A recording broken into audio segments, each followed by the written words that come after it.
ሰው ማመን የሚገባው ይሄንን ነው። በድንግል ማርያም ማህፀን ሲወሰን በመላእቱ እንዳለ፣ ሲሰደድ የስደተኞች ተስፋ እንደሆነ፣ ሲጠመቅ ባህርን በፍኙ የሚሰፍር እንደሆነ፣ ሲጾም ቁንጫጭትን እንኳን ሳይዘነጋ የሚመግብ እንደሆነ፣ ሲሰቀል ቁስለኞችን የሚፈውስ እንደሆነ፣ ሲቀበር መንሥኤ ሙታን እንደሆነ፣ እነዚህን ያወቀ ሰው ክርስቶስን ማየት የቻለ ሰው ይባላል። ንጽህና መርከብ ነው። መርከብ ሲሰበር ተሳፋሪ ሁሉ ይሰጥማል። አይሰጥም? ይሰጥማል። መርከብ ከተሰበረ ተሳፋሪ ያለቀለት ነው። ንጽህናውን የሰበረ ክርስቲያን እዚያ በኋላ ሃይማኖቱም ከሰረ፣ ጸሎቱም ከሰረ፣ ስግደቱም ከሰረ፣ ምጽዋቱም ከሰረ፣ ጾሙም ከሰረ፣ ትዳሩም ከሰረ፣ ነገሩ ሁሉ ከሰረ። እዚያ በኋላ ጸልይ ሲሉት እንዲሁኛ እንዲው ጠርቸው እግዚአብሔር ሊሰማኝ ቤተ ክርስቲያን ሂድ እንጂ ኧረ እኔ እንዲሁኛ ረክሽ ያለድን ከንስሐ አባቱ ሂድ እንጂ ኧረ እንዲህ ብያለድን እንዲህ የሚል ክርስቲያን ዘመንን አይሻገርም። ወይ አለመውደቅ ነው፣ ከወደቁ ደግሞ ፈጥኖ መነሳት ነው። ሰይጣን ብልሃተኛ ነው በእውነቱ። ከብልሃቱ ሁለቱ ምንድን ናቸው? አንደኛ እግዚአብሔር መሐሪ ነው ብሎ መስበኩ ነው። ቆይ ሌላ እንዳይመስላችሁ እንዳትቆጡ። ሁለተኛ እግዚአብሔር ጨካኝ ነው ብሎ መስበኩ ነው። ሁለቱንም የሚሰብካቸው ማን ነው? ራሱ ነው። ሰው ኃጢአት እንዲሰራ እግዚአብሔር መሐሪ ነው ይላል። ቸር ነው። ማለዳ ሲበላ ቸር ነው ብላ ዝም ብለህ ይላል። ሲተኛ ቸር ነው ይምራል ይላል። ሲቀማም ቸር ነው ይላል። ሲዘሙትም ቸር ነው ይላል። እንዲገባ ነው። ሰርቶ ሲጨርስ ደግሞ ንስሐ ልግባ ሲለው አንተ እንዲሁነ እንደው ስትሄድ አታፍርም ይላል።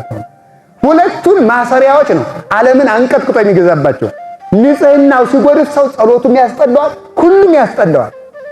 በዚህ ምክንያት ንጽህናን መጠበቅ መርከብ ነው። ንጹህ ሰው ተወርቶ አይተን አናውቅ።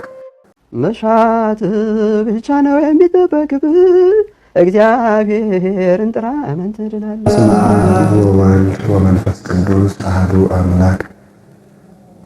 በባህሪ ሞት በመንግስቱ ሽረት የሌለበት ቅድመ ዓለም የነበረ ማዕከለ ዓለም ያለ ዓለምን በማይመረመር ጥበቡ የፈጠረ ትንኝንም እንኳ ሳይዘነጋ የሚመግባት ለኩነተ ሥጋ መጥቶ ከውድቀታችን ያነሳን መድኃኒታችን ኢየሱስ ክርስቶስ በልብ አስበን በአንደበት ተናግረን ስለማንዘልቀው ቸርነቱ ስሙ ለዘላለም የተመሰገነ ይሁን።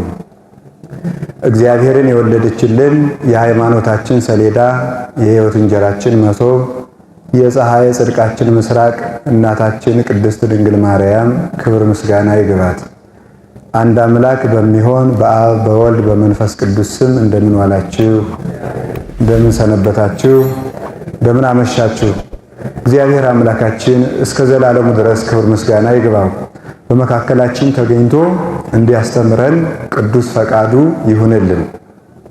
የምንማማርበት የትምህርታችን ኃይለ ቃል ወሶበ አርገ ውስተ ሐመር ወሕዝብሰ ውስተ ሐይቅ ይቀውሙ በሚል ርዕስ እንማማራለን። በአማርኛ ሲተረጎም ጌታችን ወደ መርከብ በወጣ ጊዜ ሕዝቡ ግን ሐይቅ ውስጥ ቆመው ነበር የሚል ነው። እርሱ አጠር አድርጎ ለመያዝ እንዲመቸን እርሱ በመርከብ ውስጥ ሕዝቡ በሐይቅ ውስጥ የሚል ርዕስ ይዘን መማማር እንድንችል እግዚአብሔር ይርዳን። መናገር ከቻላችሁ አንድ ጊዜ ሁላችሁም ይሄን ርዕስ በሉት። ጌታ በመርከቡ ውስጥ በሉ። ሕዝቡ በሐይቅ ውስጥ ነበር። የማቴዎስ ወንጌል ምዕራፍ 13 ቁጥር 5 ላይ የምናገኘው ኃይለ ቃል ነው። የጻፈልን ቅዱስ ማቴዎስ ነው። ያስተማረን የቃሉ ባለቤት ራሱ መድኃኒታችን ኢየሱስ ክርስቶስ ነው።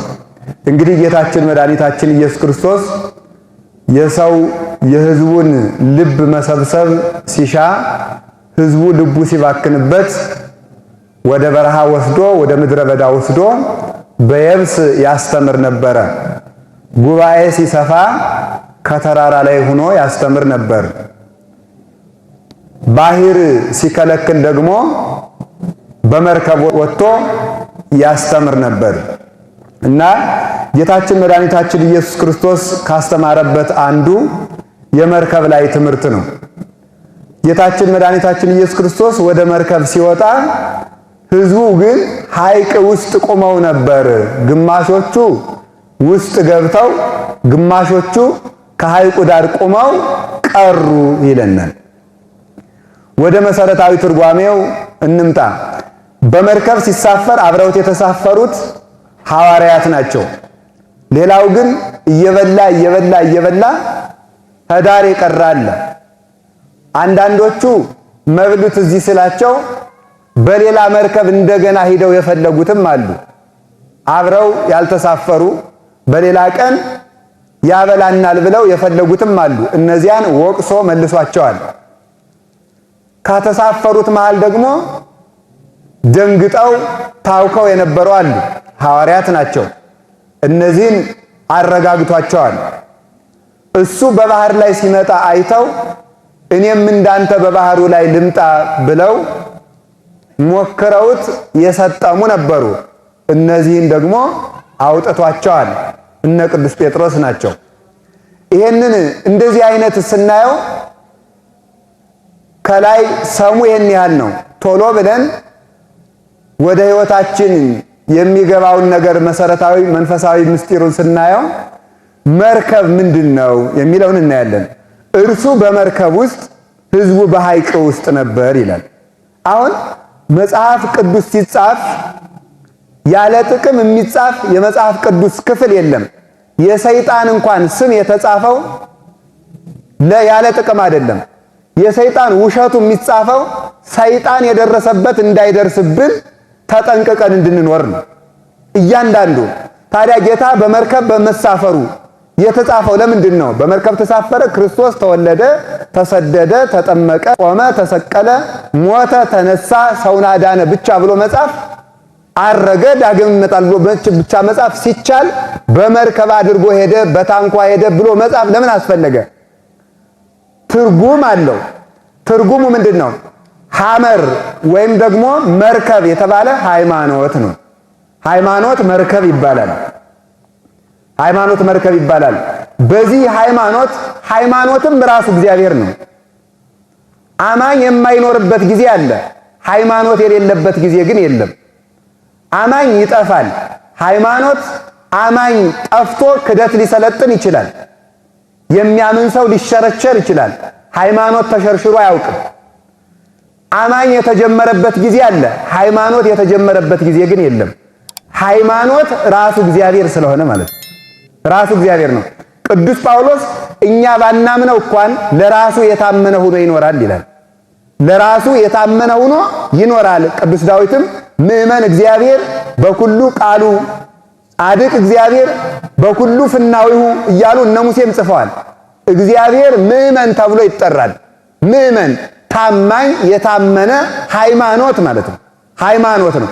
ስለዚህ ሃይማኖት ማን ነው ሲባል ሃይማኖት ራሱ እግዚአብሔር ነው። ሃይማኖት የሚያምኑት ሳይፈጠሩ እግዚአብሔር በራሱ ባህሪ ምእመን የታመነ ሆኖ ይኖር ነበረ። እግዚአብሔር እሰ ንጉሥ ውእቱ እምቅድመ ዓለም እንዳለ ቅዱስ ዳዊት መዝሙር 73 ቁጥር 12 ላይ እግዚአብሔር ከዓለም አስቀድሞ ንጉሥ ነው።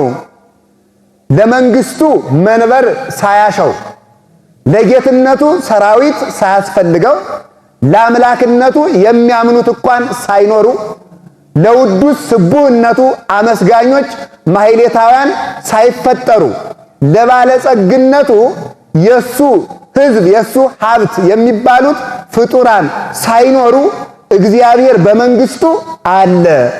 ይህ የእግዚአብሔር ሕልውና ሃይማኖት ተብሎ ይጠራል። የእግዚአብሔር ሕልውና ይሄ መርከብ ነው። ዓለምን አጽንቶ የሚያኖራት መርከብ ይሄ ሃይማኖት ነው ማለት ነው። ይሄ ሃይማኖት ዓለምን አጽንቶ ያኖራል። ሃይማኖት ባይኖር ሰማይ ጸንቶ አይኖርም ነበር።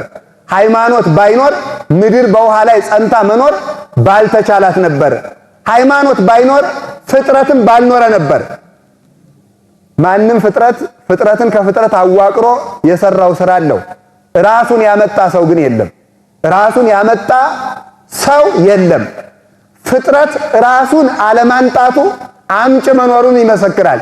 ያ የሚያመጣው ደግሞ እንደሚያሳልፈው፣ እንደሚወስንበት፣ እንደሚሽረው፣ እንደሚሾመው፣ እንደሚገለው፣ እንደሚያድነው፣ እንደሚፈውሰው፣ እንደሚሰራው፣ እንደሚያፈርሰው ማወቅ ይጠበቅበታል።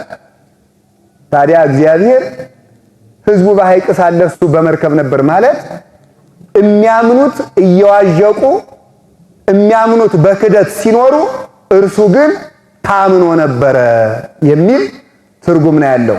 ሕዝቡ በሐይቅ ነበር ማለት በዚያ ጊዜ ጌታችን በመርከብ ነበር ማለት የዚያን ጊዜ አይሁድ እየሰደቡት፣ አይሁድ እየካዱት በጠባብ ደረት በአጭር ቁመት ተወስኖ ሳለ እርሱ ግን እግዚአ መላእክት ንጉሠ መላእክት ሆኖ ነበረ። ሃይማኖት የጎደለበት ጊዜ የለም። የሚሰድቡት የበዙትን ያህል ክብሩ በምድርና በሰማያት መልቶ ነበር። እግዚአብሔር ክርስቶስ የባሕርይ አምላክ ነበር ነው መላልሶ እንዲህ ብሎ ነግሯቸዋል። የዮሐንስ ወንጌል ምዕራፍ 2 ቁጥር 53 ላይ እንዲህ ብሎ ነግሯቸዋል። አማን አማን እምለክሙ እምይእዜሰ ዘየዐቢ እምዝ ትሬእዩ እንዘ ይትረኃዋ ሰማያት ወመላእክተ እግዚአብሔር ያዕርጉ ወይወርዱ ሀበ ጓለ እመሕያው። እውነት እላችኋለሁ ከዚህ የሚበልጥ ታያላችሁ፣ ሰማያት ሲከፈቱ መላእክትም ወደ ሰው ልጅ ሲወጡና ሲወርዱ ታያላችሁ ይላል። አስተውሉ እንግዲህ መላእክት ወደ ሰው ልጅ ሲወጡ ወደ ሰው ልጅ ሲወርዱ ታያላችሁ። ምን ማለት ነው ይሄ? የሰው ልጅ የሚባለው እሱ ራሱ መድኃኔ ዓለም ኢየሱስ ክርስቶስ ነው። ወደ ሰው ልጅ ሲወጡ የሚለው ምንድነው? በምድር እያለ በመላእክት በዘባነ ኪሩብ ተቀምጦ መኖሩን ሲነግራቸው ነው። መላእክት ወደ ሰማይ ወደ ሰው ልጅ ሲወጡ የሚላቸው የሰው ልጅ ኢየሱስ ክርስቶስ በጠባብ ደረት በአጭር ቁመት እያለ በየማነ አብ በዘባነ ኪሩብ መልቶ ነበር ማለት ነው። እንዘሃሎ በድካመ ሥጋ ነው የሚለው ቅዱስ ቄርሎስ። በደካማ ሥጋ እያለ እመኒ ኮነ ሰባ በጠባብ ደረት በአጭር ቁመት በደካማ ሥጋ በድካም ባሕርይ ቢገለጥም ክሉል ውእቱ በስብሐት መለኮታዊት እርሱ ግን በክብረ መንግስቱ ተጎናጽፎ ይኖር ነበረ ይላል። ይሄንን ነው የመላእክት ወደ ሰው ልጆች ሲወጡ ታያላችሁ። መላእክት ጌታችን ኢየሱስ ክርስቶስ ሲጾም መላእክት ከሰማይ ወርደው ነበር። ሲወርዱ የሚወርዱት ወደሱ ነው። የመጡ ከሱ ተነስተው ነው። ምክንያቱም በተዋህዶ ሥጋ ቃልን ሲሆን ቃል ሥጋን ሲሆን ሥጋ የቃልን ምልሃት ገንዘቡ በማድረጉ በውሱን ባሕርይ እያለ በሰማያት የመላ ሆኗል። ስለዚህ ተመልከቱ፣ ሥጋ በቃል ርስት በማኅፀን ስላረገ በሰማያት መልቶ ስላለ መላእክት ከምልሃቱ ተነስተው ወደሱ ይወርዳሉ። ወደሱ ወርደው ደግሞ መልሰው ሲያርጉም ወደሱ ያርጋሉ ማለት ነው። ስለዚህ ጌታችን ኢየሱስ ክርስቶስ መላእክትን እየላካቸው ወደሱም እየደረሱ መልሶም የሚያሳርጋቸው እርሱ ነበር ማለት ነው። ይሄንን ግን የነበረው በዚህ ባሕርዩ ሳለ ግን ደግሞ ምን እያደረገ ነበር? እየተሰደበ ነበር፣ እየተሰደደ ነበር፣ እየተናቀ ነበር፣ እየተሰደበ ነበር። ዛሬ ሰው አስተምሮ ሲጨርስ ቃለ ሕይወት ያሰማል ይባላል። ክርስቶስ አስተምሮ ሲጨርስ ድንጋይ ይነሳበት ነበር። ወነሱ እብነ ከመ ይውግርዎ አይደል የሚለው ዮሐንስ 8 ላይ አስተምሯቸው ሲጨርስ ይወግሩት ዘንድ ድንጋይ ያነሱ ይላል። ስለዚህ እንዲህ የሆነው ደግሞ መላእክት እየደነገጡለት ነው። ኤራቅሊስም ቆዝሞስም በሃይማኖተ አበው እንደተናገሩት እንዘሃሎ በመዝራዕተ እሙ በእናቱ እቅፍ እያለ ለሊሁ ይጽያ እንዲህ በኪሩቤል በዘባነ ኪሩብ ነበረ ወይ ሰርር በክነፈ ነፋስ በርቀቱ መልቶ ነበረ። ጲላጦስ ይስአሎ ጲላጦስ እንደ ወንጀለኛ አቆሞ ይጠይቀዋል። ወገብር ይዘብጦ የሊቀ ካህናቱ አገልጋይ በጥፊ ይመታዋል። ወፍጡራን ይርዕዱ በቅድሜሁ በዚህ ጊዜ ደግሞ ፍጡራን በፊቱ ይደነግጡለት ነበር። ተመልከቱ፣ ክርስትና ማለት እንደዚህ ነው። በምልአተ ባሕርዩ እንዳለ በውሱን መገለጥ፣ በርቀት ባሕርዩ እንዳለ በግዘፍ መገለጥ፣ በብሩህ ባሕርዩ እያለ በጨለማው ዓለም መገለጥ፣ በባለጸግነት ሳለ በድሃ ባሕርይ በድሃ ሥጋ መገለጥ። ይህን ማድረጉ ምንድነው? ክርስትናው ክርስቶስን እንድንመስል ይህንን የክርስቶስን መልክ ማየት በቂ ነው። እርሱ ግን እንዲህ ሳለ በባሕርዩ ጸንቶ ነበር፣ ግን አላዩትም። ሕዝቡ ግን በምን ነበሩ? በሐይቅ ነበሩ። ሞገዱ አያሳያቸውም ነበር። ሞገዱ ምንድነው? ሆድ። ሞገዱ ምንድነው? ፖለቲካ። ሮማውያን የነበረባቸው ቅኝ ግዛት በሮም ቅኝ ግዛት ስር መኖራቸው እስራኤል የክርስቶስን ክብር እንዳይመለከቱ አደረጋቸው። ሆድ አላሳያቸው አለ። ሙሴ መና በላን አንተ ምን ታደርግላን አሉት። ክብር ሞገድ ነበረ። ግማሾቹ ፍልስፍና ይዛቸው ነበረ፣ ግማሾቹ ሹመት ይዟቸው ነበረ። በዚህ ውስጥ ነበሩ። ለነሱ ይብላኝ እንጂ እርሱ ግን በሃይማኖት ታምኖ እየተመሰገነ ነበረ። እነሱ እየካዱት ሳለም ክርስቶስ ግን በሃይማኖት ነበር ይላል። ሰው ማመን የሚገባው ይሄንን ነው። በድንግል ማርያም ማህፀን ሲወሰን በመላእቱ እንዳለ፣ ሲሰደድ የስደተኞች ተስፋ እንደሆነ፣ ሲጠመቅ ባህርን በፍኙ የሚሰፍር እንደሆነ፣ ሲጾም ቁንጫጭትን እንኳን ሳይዘነጋ የሚመግብ እንደሆነ፣ ሲሰቀል ቁስለኞችን የሚፈውስ እንደሆነ፣ ሲቀበር መንሥኤ ሙታን እንደሆነ፣ እነዚህን ያወቀ ሰው ክርስቶስን ማየት የቻለ ሰው ይባላል። ቤተ ክርስቲያንን በዚህ አይን ካየናት ሳንሸበር እየሰራን መኖር እንችላለን። የክርስቶስን ምልአቱንና ውስንነቱን አንድ ላይ ማየት ያልቻሉ ሰዎች በቤተ ክርስቲያን መከራ ውስጥ አብረው መኖር አይችሉም። ክርስቶስን የሚያዩ ሰዎች ግን ከቤተ ክርስቲያን ጋር መኖር ይችላሉ። እርሱ በመርከብ ውስጥ ነበር የሚለው እሱ ነው። ከቃሉ ጋር ናችሁ አይደል? እግዚአብሔር ከሁላችን ጋር ይሁን። ሁለተኛው መርከብ የተባለችው እናቱ ቅድስት ድንግል ማርያም ናት። እንደምናውቀው እመቤታችን ቅድስት ድንግል ማርያም እሷ እግዚአብሔርን የያዘችልን መርከብ ናት። በኖህ መርከብቱ ተመስሎ ብዙ ጊዜ እንደተማር ነው ከሞገዱ በላይ እንደሆነች ከሞገዱ በላይ ከፍ ብላ ትታይ እንደነበረ ያቺ ሞገዱ ሳያሰጥማት ከሞገዱ ከፍ እያለች ትሄድ እንደነበር ከምልአተ ኃጢአት፣ ከበደል፣ ከመርገም፣ ከርሳት ሁሉ ከውስጥና ከአፋ ነውር ንጽሕት የነበረች መርከብ ነበረች። እርሱ በእናቱ ነበረ። ፍጡራን ግን ከእናቱ ተለይተው ከሱም እየተለዩ አሉ ነው። እናቱን ሲነቅፉ እሱን ይነቅፋሉ። ከእናቱ የወጡ ከመከራ ባሕር እንደሰጠሙ ይኖራሉ። በቤተ ክርስቲያኑ ስንኖር ይህን ክፉ ዘመን የምናሳልፈው ከድንግል ማርያም መርከብነት የተጠጋን እንደሆነ ነው። የመጀመሪያው በክርስቶስ የሃይማኖት መርከብነት ስንጠጋ እሱ ሐመርነ ዘይቀርቦ ሞገድ መዝገብነ ዘይረክቦ ሰራቂ፣ ማይበል የማያሰጥመው መርከብ ነው። ሌባ የማይሰርቀው መዝገብ ነው። በክርስቶስ ሃይማኖት የታመኑ ሰዎች ሞት አያሸንፋቸውም፣ መከራ ፈርተው አይክዱም። ቅዱስ ዮሐንስ አፈወርቅ እንዲህ ይላል ድርሳኑ ላይ፣ ዕብራውያንን በተረጎመበት ድርሳኑ ላይ ክርስቶስን እያየ ሞትን የሚፈራ ማን ነው ይላል። ክርስቶስን የምናይበት አይን ስናጣ፣ መድኃኒታችን የምናይበትን ስናጣ ሰማዕትነትን እንሸሸዋለን፣ ክርስትናውን እናፈገፍገዋለን። ክርስትናን የሚያጠነክረው በአንድ አይናችን ይህን ዓለም ሲመለከት በቀኝ አይናችን መከራ ክርስቶስን ስናይ ነው። ይህንን ስናይ እንገላችኋለን ስንባል አምላክ የሙቱ አልቀረም ተነስቷል፣ እኔ ሙቼ አልቀርም ማለት እንችላለን። እንታሰራለን ስናስራቸዋለን ወይ ካዱ ስንባል ጌታዬም ታስሮ አልቀረም፣ እንኳንስ ታስሮ ሊቀር ሲታሰር እስረኞችን ፈቷል። ወድ መሬት ላይ ጥለን እንጠቀጥቃቸዋለን ከተባል አምላኬም ተረግጦ አልቀረም ተነስቷል እንላለን።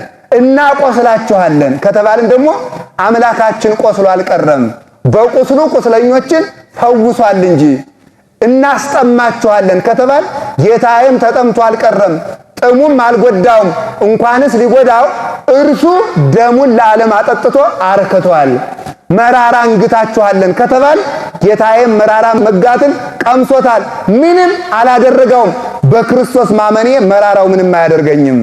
ቅዱስ ቂርቆስ በሁለት የአፍንጫው ቀዳዳ ሁለት የጋመ ብረት፣ በሁለት የአይኖቹ ቀዳዳዎች አይኖቹ ሁለት የጋሙ ብረቶች፣ በሁለቱ ጆሮዎቹ ሁለት የጋሙ ብረቶች፣ በአፉ አንድ 7 ብረቶች ተጨምረውበት በዚያ ላይ ደግሞ መራራ ቅጠል በጥብጠው ሲግቱት ቃልህ ለጉሮሮ የጣፋጭ ነው እያለ ይዘምር ነበረ። ክርስቶስን ያየ ሰው እንዲህ መጠንከር ይችላል። ሐዋርያት መከራውን ዓለም የገፉት መከራን በመሸሽ ሳይሆን መከራን በመውደድ ነው። መከራ የሚቀለው ሲወዱት ነው። መከራ ሲሸሹት ይከተላል፣ ሲቀርቡት ይቀላል። እንደዚያ ነው። ጌታ መከራን ገብቶበት ነው ያሸነፈው። ታውቁታላችሁ አይደል? ጌታ የሚያስይዘኝ መጥቷልና ተነሱ እንሂድ ነው። የሚያስይዘኝ መጥቷልና እንሸሸግ ነው ያለው። መልስ እንጂ የሚያስይዘኝ መጥቷልና ተነሱ እንሂድ ነው ያለው። እንሽሽ ነው ያለው። እንሂድ ነው አይደል? ወደ ማን? ወደሚያስይዘኝ ኑ እንሂድ። ተመልከቱ፣ ወደሚያስይዘኝ እንሂድ፣ ወደ ይሁዳ እንቅረብ ነው እንጂ ያለ ይሁዳን ትቼ ልጥፋ፣ ልሸሸግ፣ ልሰወር አላለም። መከራ ሲቀርቡት ይጠፋል። ሞትን ክርስቶስ ቀርቦ አሸነፈው እንጂ ሸሽቶ አላሸነፈውም።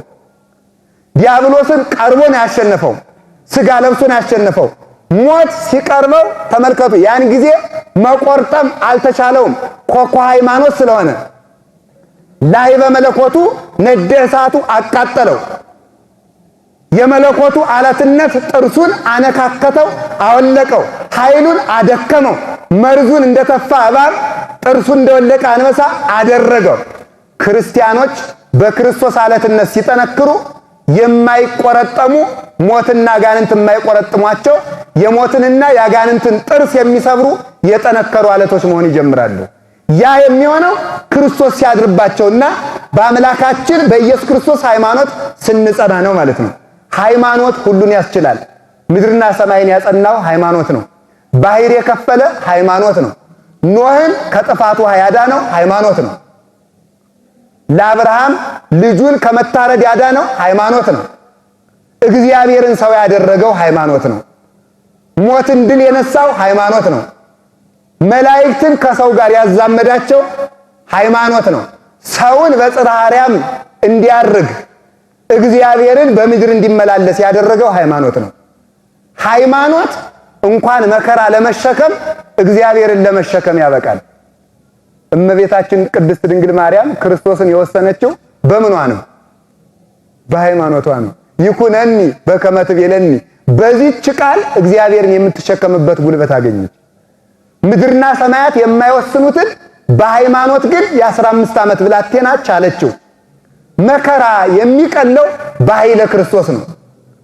ኃይልን በሚሰጠኝ በክርስቶስ ሩቡን እችላለሁ ነው ያለ። ስንቱን ነው ያለው? ግማሹን ነው ያለ። ስንቱን እችላለሁ ነው ያለ? ሁሉን እችላለሁ። ሁሉን ቻይ አምላክ ያለው ሰው ሁሉን ይችላል። ሁሉን ቻይ አባት ያለው ሰው ሁሉን ይችላል። የሕይወት ልጅ ሕይወት ነው። የአይጥ ልጅ አይጥ ነው። የድመት ልጅ ድመት ነው። የአሳማ ልጅ አሳማ ነው። የብርሃን ልጅ ብርሃን ነው። የሕይወት ልጅ ሕይወት ነው። የኃይል ልጅ ኃይል ነው። የብርቱ ልጅ ብርቱ ነው። የዘላለማዊ ልጅ ዘላለማዊ ነው። አምላካችን ሕያው ነው። እኛም ሕያዋን ነን። ሞት ማለት ሙተን ለሕይወት የምንሄድበት መንገድ ነው። ሞት ማለት ወደ ክርስቶስ የምንሻገርበት ድልድይ ነው። አሁን ሰው ወደ ንጉሥ ሲሄድ እያለቀሰ ነው የሚሄደው? ደስ እያለው ነው? ንጉሥ ምሳ ቢጠራው ደስ እያለው ነው? እያለቀሰ ሄዳል? ደስ እያለው። ወደ ክርስቶስ ሲከድ ለምን ይታዘናል? ወደ ክርስቶስ ሲከድ እኮ ደስ ነው የሚለው። ወፍናው ይሁን ለሞት እግዚአብሔር ውእቱ አለ ቅዱስ ዳዊት። ሞት ወደ እግዚአብሔር የምንሄድበት መንገድ ነው ብሏል። ሞት ማለት ወደ እግዚአብሔር የምንሄድበት መንገድ፣ እንደገና የምንወለድበት ማህፀን ማለት ነው። ስለዚህ ሃይማኖታችን ሁሉን ያስችላል። ሃይማኖት ሲሸረሸር ሁሉ ነገር ይበላሻል። አሁን ግን ሃይማኖት አላችሁ የላችሁም? አላችሁ። አለን። ሃይማኖት አባ ጊዮርጊስ ዘጋስጫ እንዲህ አለ፣ ድንግል ማርያም ክርስቲያን ለመሆን አብቂኝ አለ። አባ ጊዮርጊስ ክርስቲያን አርጊኝ ካለ እኛ ምን አርጊ ልንል ነው? እንግዲህ ተመልከቱ፣ ሃይማኖት ማለት ዘያንቀለቅል የሆነ ነው። በዚህ መርከብነት እንድናለን። ቅዱስ ዮሐንስ አፈወርቅ ምን አለ? እስመ መጠነዝ አቅመ ሰናይት አለ ሃይማኖት። እንዲሁ ሃይማኖት ደግነቷ ምን ያህል ነው ብለህ ተጠይቀኝ እንደሆነ ሃይማኖት የክብሯ መጠን ይሄን ያህል ነው አለ። ስንት? ይሄን ያህል ነው ማለት ባህር የመክፈሏን ያህል፣ በባህር ከመስጠም የማዳኗን ያህል፣ በግ ከደመና የማውረዷን ያህል፣ መና ከደመና የማውረዷን ያህል፣ እጅ ዘርግተው ሲቆሙ ጠላት የማሸነፍን ያህል፣ ተሰዶ አጋንንትን የማሰደድን ያህል፣ ተሰቅሎ ሞትን የመርታትን ያህል፣ እየሞቱ የማሸነፍን ያህል፣ እየሞቱ የመኖርን ያህል ናት። የሃይማኖት መጠኗ ክርስቶስን የማስመሰል ያህል ናት ነው። ክርስቶስን እስከ ማስመሰል ታደርሳለች። ሃይማኖት ያለው ሰው ሁሉን ያሸንፋል። እንዲህ አለ፣ ወበይንተዝ እንፈርህ ለማ አድለቅለቀት ምድር ወእመኒ ፈለሱ አድባር ውስተ ልበ ባሕር ይላል ቅዱስ ዳዊት መዝሙር 45 ላይ። ምድር ብትነዋወጥ ተራሮች ሁሉ ተነቅለው ወደ ገደል ቢወረወሩ ምንፈራው ነገር የለንም። ለምን? አምላካችን ሞት አልጎዳውም፣ ሕይወት ነውና። እኛም ሕይወት ክርስቶስ በእኛ አድሯልና ሞት በእኛ ላይ የሚያመጣው ነገር የለውም። በክርስቶስ መርከብነት የተጠለሉ ከዚህ ማዕበል መሻገር ይችላሉ ማለት ነው። የቅዱስ ጊዮርጊስን ገድል የደረሰው እንዲህ አለ። መኑ ይከላን ዜና ገድልከ ነጊረ። ተመልከቱ። ነገረ ፊደላት ሳምን ከመዳንኤል ፈከረ ለማ አንቀልቀሉ ነፋሳት ኢልማድ አድባረ። ቅዱስ ጊዮርጊስ አንተ ይላል አንተ ዳንኤል ነብዩ ዳንኤል ስምንቱን ፊደላት በንጉሥ ፊት ሳይፈራ እንደመሰከረ እንደተረጎመ ማኔ ቴቄል ፋሬስ ስምንቱ ፊደላት ያል ነገረ ፊደላት ሳምን ያላቸው እነዚህ ናቸው። እነዚህን በንጉሥ ፊት ሳይፈራ እንደተረጎመ እኔም ያንተን ገድል ሳልፈራ እናገራለሁ። ለማንቀልቀሉ ነፋሳት ድልቅልቃቸው ቢወጣ፣ ነፋስስ መሮጥ ልማዱ ነው።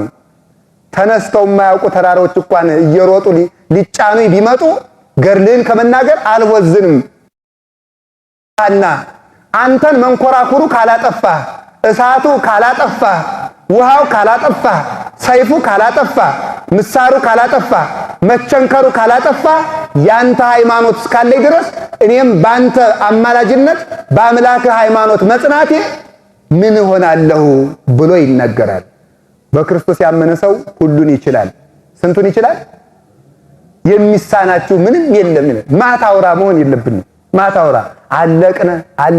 አለቅነ የሚል ሰው ሃይማኖት የሌለው ሰው ነው። እግዚአብሔር በጥቂት የሚሰራ ብቻ ሳይሆን የሌለን አምጥቶ የሰራ ነው። ሰው ይህን ማመን አለበት። ትውክልት የሚባል ነገር ሊኖር ይገባል። በጥቂት ይሰራል፣ ኃይል በድካም ይገለጣል። በደካማ እንጨት ባህር ከፍሎ አሻግሯል። በዚህ አይደለም የምንደነቀው፣ በጥቂት መስራቱ አይደለም። እግዚአብሔር ግን የሌለነውን አምጥቷል ነው። የሌለነውን ካመጣ ያለነውን መጠበቅ ይሳነዋል። ግሩም እኮ ነው፣ የሚገርመው እኮ ነው። ፈጠረን ሳንለው ከፈጠረን ጠብቀን ሳንለው አይጠብቅም? ይጠብቃል። ደግሞስ እናት ለልጇ ለቁመቱ የማይመጥነውን ለእድሜ የማይመጥነውን ሸክም የማታሸክም ከሆነ እግዚአብሔር ለልጆቹ የማንችለውን መከራ ያሸክማል? አያሸክምም። ሁሉም በልካችን ነው የሚመጣ። አባቶቻችን በከመ ምሕረትከ አምላክነ ወአኮ በከመ አበሳነ የሚለውን ሲተረጉሙ እንደ ቸርነት እንጂ እንደ በደላችን አይሁን የሚለውን ሲተረጉሙ መከራውን የምታመጣብን የቸርነትህን ያህል እንጂ የበደላችን ያህል አይደለም ብሎ ይተረጉማሉ። የበደላችን ያህል ቢሆን ዱቄት ድቅቅ ብለን ብንዘራም ዋጋችን አይሆንም፣ አይበቃንም። ግን መከራም ስታመጣ እንደ ቸርነትህ፣ ጸጋም ስትሰጥ እንደ ቸርነትህ ነው። መከራም እንኳን ሲያመጣ የአቅማችን ያህል የቸርነታችን ያህል ነው። አትክልት ዝናብ ብቻ እያገኘ ቁጭ ካለ ሽባ ይሆናል። ፀሐይ ብቻ እየመታው ከቀጠለ ይደርቃል። ስለዚህ ሁለቱ ያስፈልጎታል። በዝናቡ ይለመልማል፣ በፀሐዩ ይበስላል። ክርስቲያን እንደዚያ ነው። መከራ ብቻ ከቀጠለበት ተስፋ ይቆርጣል። ስለዚህ እንዳንጠግብ ከመከራው መሳተፍ፣ ተስፋ እንዳንቆርጥ ረድኤቱን አያርቅብንም። ሁለቱን አስተባብሮ ክርስቶስ ጠብቆን ይኖራል። ስለዚህ ምን አለ? ርቱ ሃይማኖት ዘሐመ ምስለ ክርስቶስ ይነግስ ምስለ ክርስቶስ።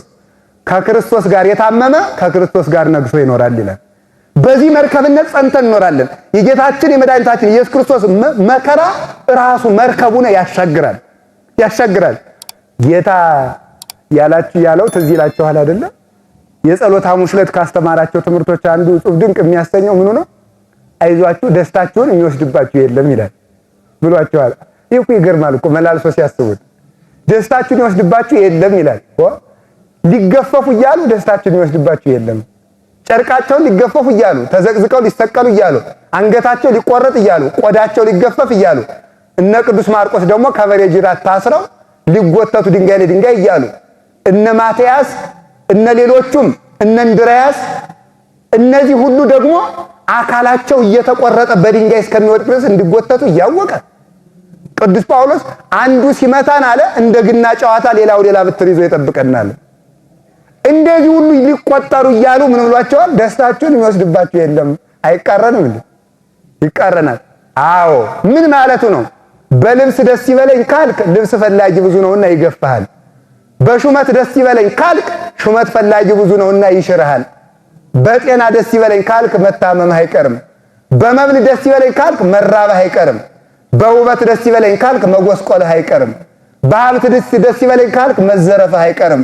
በክርስቶስ ደስ ይበለኝ ካልክ ግን የሚወስድብህ የለም። ስለዚህ ምን አለ? ደስታችሁን የሚወስድባችሁ የለም ማለት እኔን የሚቀማችሁ የለም ማለቱ ነው። መሬት ትቀማላችሁ፣ አፈር ትቀማላችሁ፣ ልብስ ትቀማላችሁ፣ ሹመት ትቀማላችሁ፣ ወንበር ትቀማላችሁ፣ እኔን የሚቀማችሁ ግን የለም ነው። እኔ ካለዋችሁ ምን ጨነቃችሁ? እግራችሁን ቢቆርጡት መልሼ ብርሃን አልብሼ አነሳዋለሁ። ዓይናችሁን ቢያወጡት ነጻሪ አድርጌ አስነሳዋለሁ። እጃችሁ ቢቆረጥ ብርሃን አልብሼ አስነሳዋለሁ። ምን ይጨንቃችኋል ማለቱ ነው። ደስታችሁን የሚወስድባችሁ የለም። ደሞም አለ ደስታችሁ እኮ እንደምጥ ነው አለ። እንደምጥ ነው። አምጣ የምትቀር እናት የለችም። ስታምጥ ይጨንቃታል። ልጅ ስትወልድ ትረሳዋለች። ምጥ ማለፉ አይቀርም፣ መከራም ማለፉ አይቀርም። እኔ ስመጣ ደስ ይላችኋል ስላላቸው በዚህ ጉልበት ጸንተው ኖሩ። ስለዚህ ጌታችን የመድኃኒታችን ኢየሱስ ክርስቶስ የመከራው ደስታ ራሱ መርከብ ሆኖ ይሄን ዓለም ያሻግራል። ክርስቶስ በዚህ ውስጥ ነው ያለው። ወደሱ መግባት የሚፈልጉ ሁሉ በዚህ ውስጥ ማለፋቸው አይቀርም ማለት ነው። የጌታችን የመድኃኒታችን ኢየሱስ ክርስቶስ መከራ ለመሳተፍ ያብቃን። ስለዚህ ምን ይላሉ አባቶቻችን? ዓለምን ያሻገረበት መስቀል መርከብ መስቀሉ ነው ብለው ይናገራሉ ማለት ነው። ሁለተኛ መርከብ የተባለች ማናት? እናታችን ቅድስት ድንግል ማርያም ናት። የቅድሙን ሃይማኖት ብለናል። እናታችን ቅድስት ድንግል ማርያም ተመልከቱ፣ እንዲህ ይላል አባ ጊዮርጊስ ዘጋስጫ ነው። ኦ ድንግል ለመኮነ ሰማይ መድሄ መድሄ ወምድርኒ ማህረጸ እመኒ ተጣበቁ ለሐሪጾቴ። ሰማይ መጅ ቢሆን ምድር ወፍጮ ብትሆን አጣብቀው መካከል ላይ ቢፈጩ ቢያደቁኝ አንቺ ከኔ ጋር ከሆንሽ ምንም አልሆንም ይላል። እሷ መርከብ ናት። እንዴት? ሊቀ ሐመሯ ማን ነው? ክርስቶስ ነው። ቀዛፊው ኢየሱስ ክርስቶስ ነው። ከሷ አይለይም። እሷን ወላዲት አምላክ ባልናት ጊዜ ልጇን አምላክ እንላለን። እሷን መሶብ ስንላት እሱን እንጀራ እንላለን። እሷን ምስራቅ ስንላት ልጇን ፀሐይ እንላለን። እሷን የሃይማኖት በትር ስንል እሱን የሕይወት ፍሬ እንላለን። እሷን ከያዝን ክርስቶስ በዚህ አለ።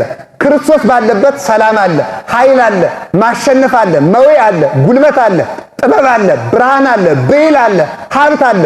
የሱ መኖሪያው ግን ከማን ነው? ከእናቱ ጋር ነው። እንዲያው የሚገርመው እኮ እኔ ከእናንተ ጋር ዓለም እስከሚጠፋ ድረስ እኔ ከእናንተ ጋር ነኝ ብሎ እናቱን ጥሎ የሚሄድ እንዴት ያለ ነው? ሰው ማመን የሚገባው እሱ ነው።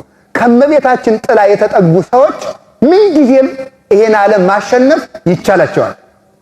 እንዲህ መኃልየ መኃልይ ዘሰሎሞን ላይ እንዲህ የሚል ቃል አለ።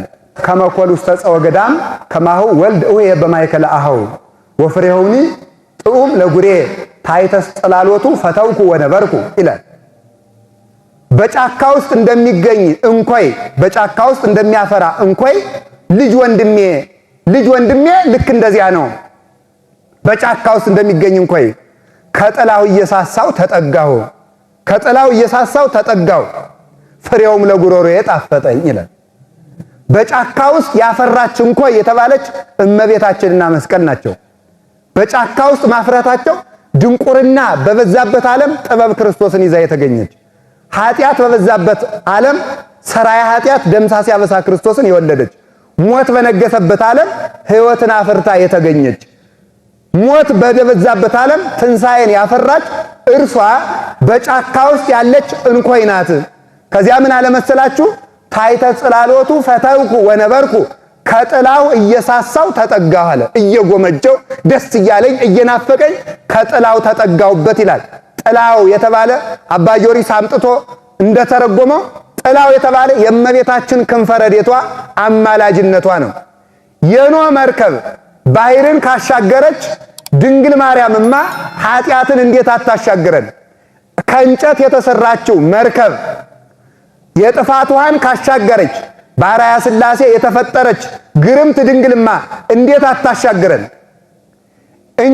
ከእንጨት የተሰራችውን መርከብ ውሃ ሸርሽሯት ካልገባ እግዚአብሔርን የተሸከመች እግዚአብሔር ያጸናት መርከብ መከራን እንዴት አታሻግረን? ታሻግረናለች። እውነትም ከሷ የተጠጋ ዓለምን መሻገር ይቻለዋል። ነገር ግን በተቃራኒ ሆነ። ጌታ በመርከብ ውስጥ ሕዝቡ በየት ውስጥ አይደል?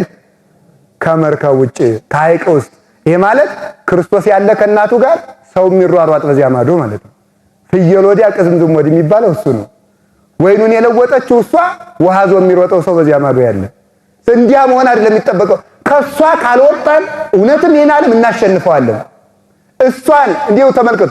ሰው ሲጓዝ በሕይወት ዘመኑ ሶስቱን ይዞ ነው የሚጓዝ ያለበት። ወደ ቤተክርስቲያን ትምህርቱን እንመጣለን። ጌታችን መድኃኒታችን ኢየሱስ ክርስቶስ ሲጓዝ የዮሐንስ ወንጌል ምዕራፍ 2 ቁጥር 12 ላይ እንደምናነበው ወምድረዝ ወረዱ ቅፍርናሆም ውእቱ ወእሙ ወአኀዊሁ ይላል። ከዚህ በኋላ እርሱ እናቱ ወንድሞቹ ወደ ቅፍርናሆም ወረዱ። እነዚህን ቃላት እስኪ በሉ። እርሱ በሉ፣ እናቱ እና ማን? ወንድሞቹ። ቤተክርስቲያን የምትባለው እነዚህን ሶስቱን የያዘች ነው። እርሱ ክርስቶስን የባህሪ አምላክ የምትል፣ እናቱ ድንግል ማርያምን ወላዲት አምላክ ብላ የምታምን፣ ወንድሞቹ በሐዋርያት ሃይማኖት፣ በሐዋርያት ክህነት፣ በሐዋርያት ስልጣን፣ በሐዋርያት ስርዓት፣ በሐዋርያት ሕይወት የምትኖር እነዚህን የያዘች ቤተክርስቲያን ትባላለች። ስለዚህ እመቤታችን ባለችበት ጌታ ራሱ ሲንቀሳቀስ ወደ ቅፍርናሆም ሲሄድ ከእናቱ ጋር ሄደ ይላል። ክርስቶስ ከእናቱ ጋር መንገድ ከሄደ እኛ ዘመናችን ሁሉ ከማን ጋር ልንኖር ነው? ከሷው ጋር ከሄድን ከሷው ጋር እንዘልቃለን። እሷን ሞት አላሸንፋትም፣ ሕይወትን ወልዳለችና። እኛንም ሞት አያሸንፋንም፣ የእሷ ልጆች ነንና፣ የሕይወት ልጆች ነንና። ሕይወትን እንበላለን፣ ሕይወትን እንጠጣለን፣ ሕይወትን እንለብሳለን። ጥይትም እንደሆነ ሰይፍም እንደሆነ ገጀራም እንደሆነ የሞት መሳሪያዎች ናቸው። የሞት መሳሪያ ሕይወትን አይበሳውም። ሕይወት ደግሞ ክርስቶስ ነው። አዲሱን ሰው ልበሱት ብሎ ቅዱስ ጳውሎስ ተናግሯል። ክርስቶስን ለለበሰ ክርስቶስ ሕይወት ነው።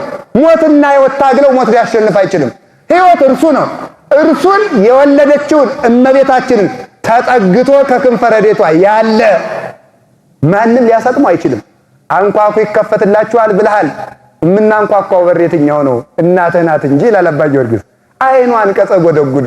የትኛውን በር ነው የማንኳኳው? የማንኳኳው በር እሷው ናት። እሷ የምስራቂቱ በር ናት። አንተ ደግሞ ፀሐይ ጽድቅ ነህ። ከሷ ቀርቤ ሳንኳኳ ፀሐይ አንተ ተወጣና ታበራልኛለህ ብሎ ማመን ነው የሚጠበቀው። እንዲህ ያመነ ሰው ክርስቶስ ይወጣለታል። ወደ ምስራቅ ተመልከቱ ይላል ዲያቆን። ወደ ምስራቅ ተመልከቱ ሲል እናንተ ምንድን ነው የምታደርጉት? ወደ ምስራቅ ዘወር ነው እንዴ የምታደርጉት? ወደ ምስራቅ ተመልከቱ ሲባል ምንድን ነው የምታደርጉት? ወደ ማርያም ተመልከቱ ማለት እኮ ነው። ወደ ድንግል ማርያም ተመልከቱ፣ ከዚያሳ ብርሃን ክርስቶስን ታዩታላችሁ ማለት እኮ ነው። ምክንያቱም ምስራቅ እሱ እኔ የዓለም ብርሃን ነኝ ብሏል። ብርሃን እሱ የወጣው ደግሞ ከሷ ነው። እንዲህ አለ ርቱዐ ሃይማኖት ፀሐየ ጽድቅ ሰረቀ እማንቀጸ ሕዝቅኤል አብኦ ጸዳላቲሁ በደመና ቀሊል ከመይዊ ዓለም በላይሁ። እውነተኛው የጽድቅ ፀሐይ አለ በእሳትነቱ በፀሐይነቱ በነደ እሳቱ ባህሪ ቢገለጥ ፍጥረት ነዶ አመድ ይሆናል። ታዲያ ምን አደረገ አለ? ጸዳለ ብርሃኑን በምን ሰወረው አለ? በፈጣኒቱ ደመና ሰወረው አለ። ዓለም በነደ እሳቱ እንዳይቃጠል እውነተኛው ፀሐይ በፈጣኒቱ ደመና በድንግል ማርያም ብርሃነ ጸዳሉን ሰውሮ በመጠናችን ተገለጠ ይላል። እርሱ ይላል ቅዱስ ጳውሎስ ዕብራውያን ምዕራፍ 1 ላይ የክብሩ ጸዳል ነው። የአብ የክብሩ መንጸባረቅ ወይም ደግሞ በአማርኛው ቃል ሲነገር ነው መንጸባረቅ የሚለው እንጂ ጸዳለ ብርሃኑ ነው ደስ የሚለው በግዕዝ በእውነቱ ጸዳለ ብርሃኑ። እና አርዮስን ያነካከታቸው ቃል ይሄ ነው በእውነቱ ያነካከታቸው። በእንትን በተሳለ ድንጋይ መሃል ልቡን የተመታ ሰው ልንቀሳቀስ እንደማይችለው በጸዳለ ብርሃን የተመታው አርዮስ ወዲያና ወዲህ ማለት አልተቻለውም። ጸዳለ ብርሃን ክርስቶስ የአብ ጸዳል ነው። የአብ ጸዳል የአብ ብርሃን ነው። ዕብራውያን ምዕራፍ 1 ላይ እስከ ቁጥር 3 ባለው ነው የምናየው። የአብ ጸዳል ከሆነ አለ ወልድ ፍጡር ነው ካልክ አለ ወልድ ፍጡር ነው ካልክ ክርስቶስ የአብ ጸዳል ነው ብሏልና ጳውሎስ። ስለዚህ ወልድ እስከሚፈጠር ድረስ አብ ያለ ብርሃን ኖሯል ማለት ነው ብሎ ነበር የረታው። ስለዚህ በዚህ የተመታው አርዮስ መንቀሳቀስ አልተቻለውም። ይህ ጸዳል ዓለምን ያበራለታል፣ ዓለምን ይመራዋል፣ ዓለምን ይመግበዋል። ከዚህ ብርሃን ለመገናኘት ጨለማውን ለመግፈፍ ለማራቅ የብርሃን ልጆች ለመሆን ወደ እውነተኛይቱ ምስራቅ ወደ ድንግል ማርያም መሸሽ እርሷ ነው። በራበን ጊዜ መሶበ ወርቃችን፣ በደከመን ጊዜ በትረ ሃይማኖታችን፣ በተጨነቅን ጊዜ ርግብ እንተ ትሄውጾሙ ለባሕታውያን ብቸኞችን የምታጽናናቸው ርግብ እናታችን ድንግል ማርያም ናት። በሞት መንደር ቄጠማ ይዛ የተገኘችልን ሕይወትን የሕይወት ሰባኪያችን ብስራተ ሕይወትን ይዛልን የምትመጣ እሷ ናት። ትዝ ይላችኋል አይደለ? በኖህ ዘመን ሙሉ እኮ ሙቶ አስከሬን ተረብርቦ አንዲት ርግብ ብቻ ነበር ቅጠል ይዛ የምትረብ። በዚህ ሙት ዓለም ውስጥ ቅጠል ወይም ደግሞ የሕይወት ዛፍ ክርስቶስን ይዛ የምትበር ርግብ አለችን። እሷ ከያዘችን መጉደልን እሷው ትነግረናለች። መጉደልን እሷው ታየዋለች። እኛ ከሷው እንጠጋ፣ ርግቢቱን እንላካት። ማረፊያ እንዳጣታ ግን እንድንጠቀቅ። ማረፊያ አጣ ተመለሰች ይላል አይደል? ውሃ ሞልቶት እኛ እመቤታችን አላሳርፋት ካልን ነው ችግሩ። ማይበል ሞልቶብን ከተቀመጥ፣ በሐይቅ ውስጥ ከተቀመጥ፣ መርከብ ውስጥ ያለችውን ርግብ ማረፊያ ካላሳጣናት ዓይናችን በዝሙት ተበላሽቶ፣ እጆቻችን በቅሚያና በደም ማፍሰስ ሰክረው፣ እግሮቻችን በዘፈን ሰክረው፣ ሆዳችን ባለመጠን አግበስብሶ እመቤታችን ማረፊያ ካላሳጣናት በስተቀር እግዚአብሔር ምድርን በእመቤታችን ያሻግራታል። ችግሩ ግን ክርስቶስ በመርከብ ውስጥ፣ ሕዝቡ በሐይቅ ውስጥ፣ ክርስቶስ ያለ ከእናቱ ጋር፣ ሰው ያለ በዚያ ማዶ መሆኑ ነው ማለት ነው። ከእመቤታችን ፍቅር እግዚአብሔር አይነጥለን። ሶስተኛ መርከብ አይደለም። የተነሳንበት ርዕስ ምንድነው? መርከብ ማለት ጌታ በመርከብ ውስጥ፣ ሕዝቡ በሐይቅ ውስጥ። መርከብ የተባለ ንጽህና ነው። ንጽህና መርከብ ነው። መርከብ ሲሰበር ተሳፋሪ ሁሉ ይሰጥማል። አይሰጥም? ይሰጥማል። መርከብ ከተሰበረ ተሳፋሪ ያለቀለት ነው። ንጽህናውን የሰበረ ክርስቲያን እዚያ በኋላ ሃይማኖቱም ከሰረ፣ ጸሎቱም ከሰረ፣ ስግደቱም ከሰረ፣ ምጽዋቱም ከሰረ፣ ጾሙም ከሰረ፣ ትዳሩም ከሰረ፣ ነገሩ ሁሉ ከሰረ። ከዚህ በኋላ ጸልይ ሲሉት እንዲሁኛ እንዲው ጠርቸው እግዚአብሔር ሊሰማኝ ቤተ ክርስቲያን ሂድ እንጂ ኧረ እኔ እንዲሁኛ ረክሽ ያለድን ከንስሐ አባት ሂድ እንጂ ኧረ እንዲህ ብያለድን። እንዲህ የሚል ክርስቲያን ዘመንን አይሻገርም። ወይ አለመውደቅ ነው፣ ከወደቁ ደግሞ ፈጥኖ መነሳት ነው። ሰይጣን ብልሃተኛ ነው በእውነቱ። ከብልሃቱ ሁለቱ ምንድን ናቸው? አንደኛ እግዚአብሔር መሐሪ ነው ብሎ መስበኩ ነው። ቆይ ሌላ እንዳይመስላችሁ እንዳትቆጡ። ሁለተኛ እግዚአብሔር ጨካኝ ነው ብሎ መስበኩ ነው። ሁለቱንም የሚሰብካቸው ማን ነው? ራሱ ነው። ሰው ኃጢአት እንዲሰራ እግዚአብሔር መሐሪ ነው ይላል። ቸር ነው። ማለዳ ሲበላ ቸር ነው ብላ ዝም ብለህ ይላል።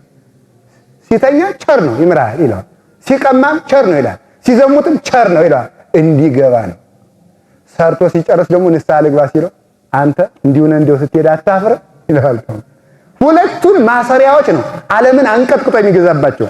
ንጽህናው ሲጎድፍ ሰው ጸሎቱም ያስጠላዋል፣ ሁሉም ያስጠላዋል። በዚህ ምክንያት ንጽህናን መጠበቅ መርከብ ነው። ንጹህ ሰው ተጎድቶ አይተን አናውቅ። አይታችሁ ታውቃላችሁ? ንጹህ ሰው ተጎድቶ ያውቅ።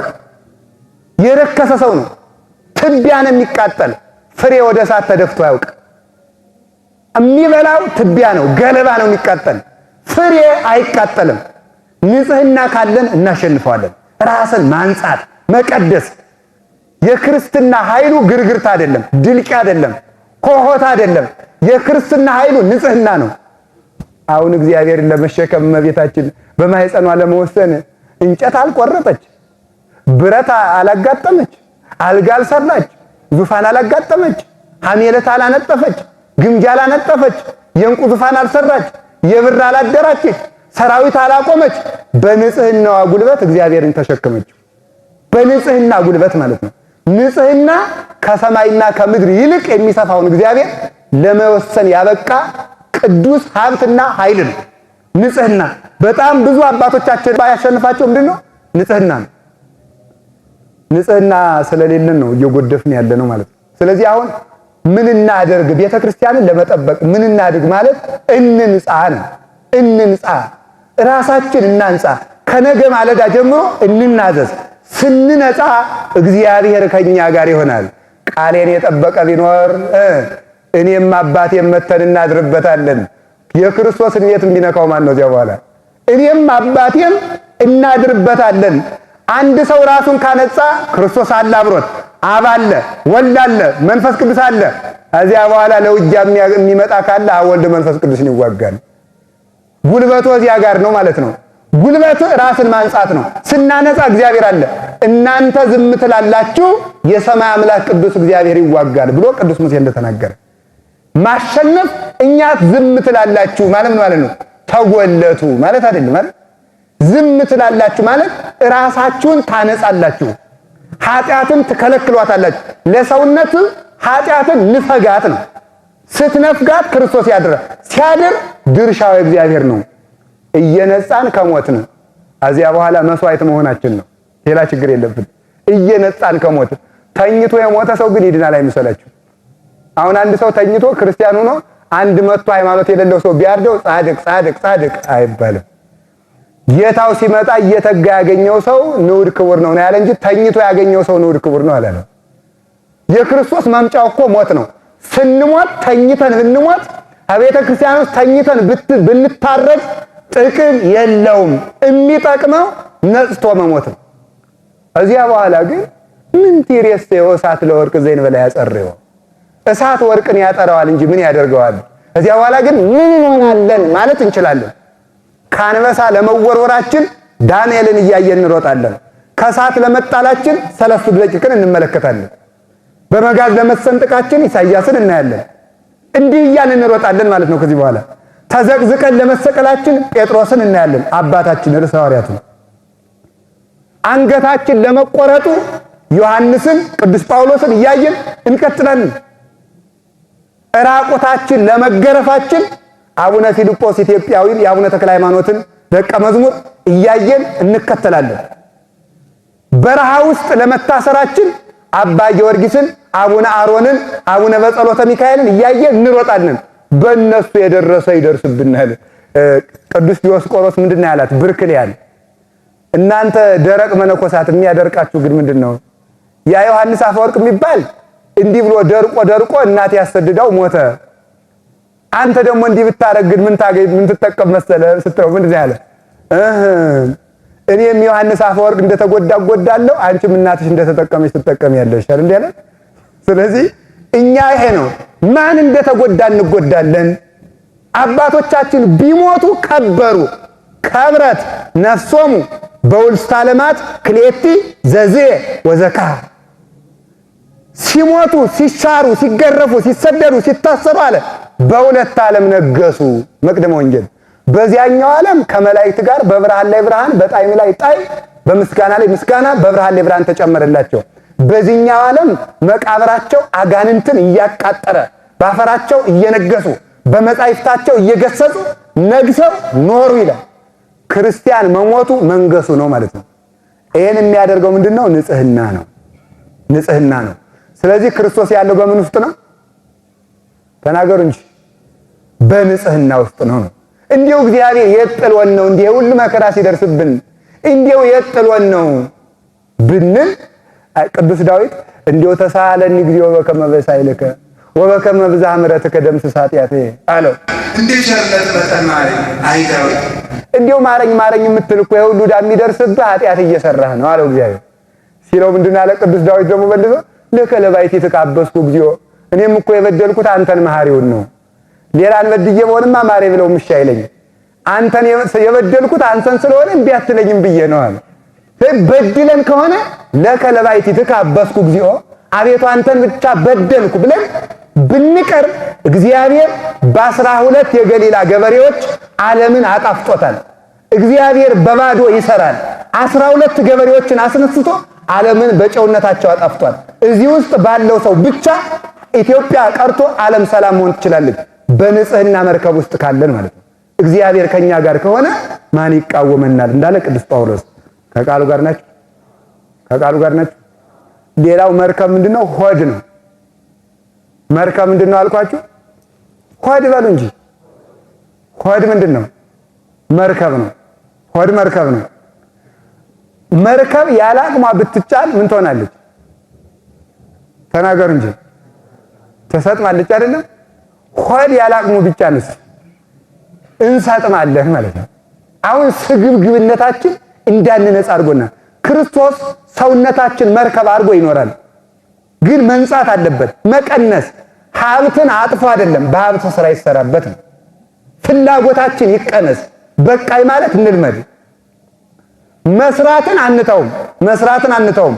የምንሰራው ስራ ግን ለክርስቶስ መዋል እንዳለበት እንወቅ።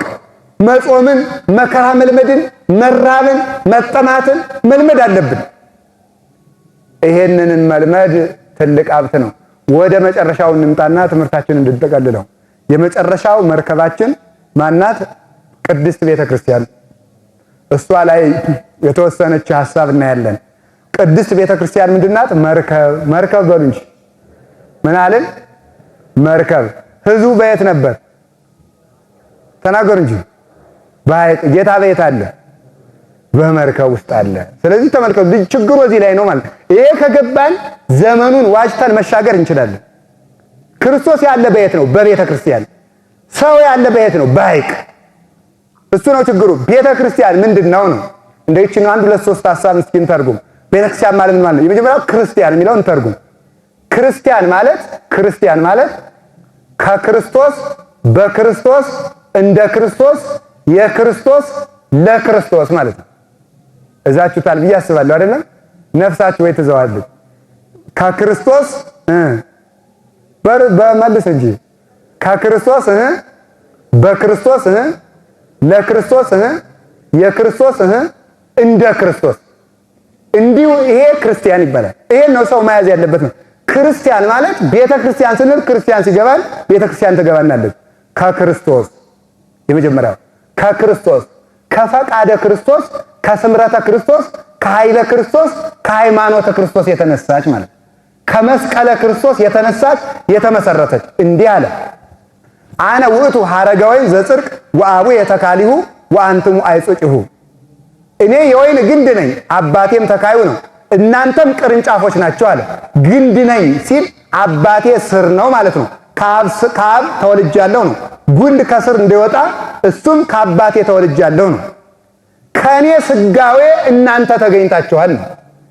ቤተ ክርስቲያን ማለት ከክርስቶስ ስጋዌ የበቀለች ማለት ከክርስቶስ ሰው መሆን የበቀለች ከመለኮት በስጋ መገለጥ ምን ያለች ናት? የበቀለች የተገኘች ናት።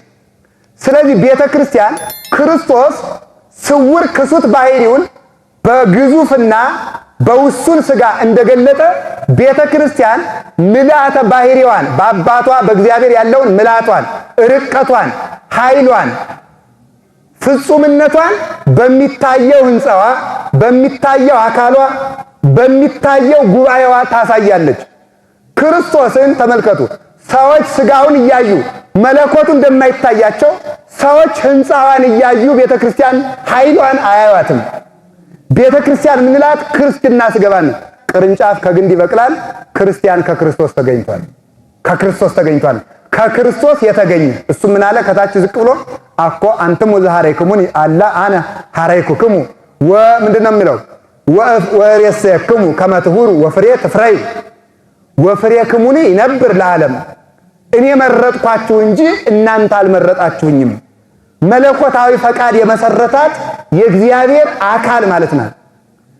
አዳም ከጎኑ ሔዋንን ሙሽራውን እንዳስገኘ ከክርስቶስ ከጎኑ የወጣች የክርስቶስ ሙሽራው ማለት ነው። የክርስቶስ ሙሽራው ራዕየ ዮሐንስ ምዕራፍ 21 ላይ የተገለጠውን ቅዱስ ያሬድ ተርጉሞታል። ወሀገርኒ ቅድስት ኢየሩሳሌም ሪክዋ እንዘ ተወርድም ሰማይ ከመመራት ዘስርጉት ለምታ። ታላቂቱ ኢየሩሳሌም ከሰማይ ስትወርድ አየኋት፣ ለባሏን እንደተዘጋጀች ሙሽራ ጌጦችን ተሸልማም ነበር ይላል። ይቺ ሙሽራ ቤተ ክርስቲያን ናት። ከሰማይ ስትወርድ አየኋት ማለት ከእግዚአብሔር ፈቃድ ከልዑል እግዚአብሔር ፈቃድና ስምረት ከሱ በስጋ መገለጥ የተገኘች ስለሆነች ከሰማይ ስትወርድ አየኋት አለ። ይቺን ቤተ ክርስቲያን ሰማያዊት ናት ሲል ነው። ያጌጠች ነበረች ይላል። ልብሷ ፀሐይ ክርስቶስ ነው። ጌጦቿ ከዋክብት ሰማይታት ናቸው። ወበከመ ያሰረግውዎ ከዋክብት ለሰማይ በብርሃኖሙ ከማሁ ያሰረግውዋ ሰማይት ለቤተ ክርስቲያን በገድሎሙ ቅዱስ ያሬድ። ከዋክብት ሰማይን በብርሃናቸው እንደሚያስጌጡት ሰማይታት በደማቸው ቤተ ክርስቲያንን ያስጌጣሉ ይላል። ልብሷ ክርስቶስ፣ መሰረቷ ክርስቶስ ነው። ልብሷ ክርስቶስ ነው። ጌጦቿ የሰማይታት ደም ነው። ብርሃኗ ኢየሱስ ክርስቶስ ነው። ስምረቷ ስምረተ መለኮት ነው። ከዚህ የተነሳት ከሱ የተመሰረተች ናት። ስለዚህ ነው ሰው ቤተ ክርስቲያን ባለ ጊዜ የክርስቶስ ደም ሕያው ነው። ቤተ ክርስቲያን ሕያዊት ናት። ቤተ ክርስቲያን ሙት አታውቅም። ቤተክርስቲያን ፈርሳ አታውቅም። ቤተክርስቲያን ተቃጥላም አታውቅም። ማመን ያለበት እሱ ነው። ህንፃው ይቃጠላል፣ ቤተክርስቲያን ግን ሕያዊት ሆና ትኖራለች ነው። ቤተክርስቲያን የምንለው የክርስቶስን ሕያው ጉባኤ ስለሆነ ማለት ሕያው ጉባኤውን ስለሆነ ይሄ ህንፃው ቢያልፍ እንኳን ጉባኤው ግን በደሙ ጸንቶ ለዘላለም ይኖራል። ይቺ ሙሽራ እንደውም ምን ይላል? ይገርማል። ይቺ ሙሽራ እንዴት ነው የተገኘችው ሲባል እየሰማችሁ ነው። ሮቤል የያዕቆብ ልጅ ያለ ጊዜዋ የደረሰች እሸት ይዞ መጣ። እሸት ይዞ ሲመጣ ልያ ነፍሰ ጡር ነበረች። በኋላ ራሔል እሱ የልያ ልጅ ነው፣ ልጅሽ ያመጣውን እሸት ስጭኝ አለ። ስትላት አይ ባልሽ ከኔ ጋር እንዲያድር ፍቀጅና ልስጥሽ አለች። ውሰጂው አለችና እሸቱን በላች። ሰው ሲቸግረው የሚወደውን ነገር ይሰጣል አይደል? ነፍሰ ጡር ስለነበረች እሸት ብላ ባሏን አሳልፋ ሰጣደረች። ሰው በሚወደው ነገር ክብሩን እንዳያጣ መጠንቀቅ አለበት። እግዚአብሔር ግን ከሆነ ዘንድ ለበጎ ትርጓሜ ያደረገው እግዚአብሔር በእኛ በኃይላችን ብቻ ሳይሆን በድካማችንም ይሰራል። በዮናስ እምቢ ማለት ትንሣኤውን እንዳስተማረበት ማለት ነው። እምቢ ብሎ ሲሸሽ ለትንሣኤው ምስክር አደረገው፣ ዓሣ ውስጥ መቀመጡን ማለት ነው። እግዚአብሔር ድካማችን እየተከተለ ሁሉ ይሰራል። በኋላ በዚያ ውስጥ ተመልከቱ፣ ያንን እሸት ሰጣ ያዕቆብ በዚያ ዕለት ከልያ ጋር አደረ።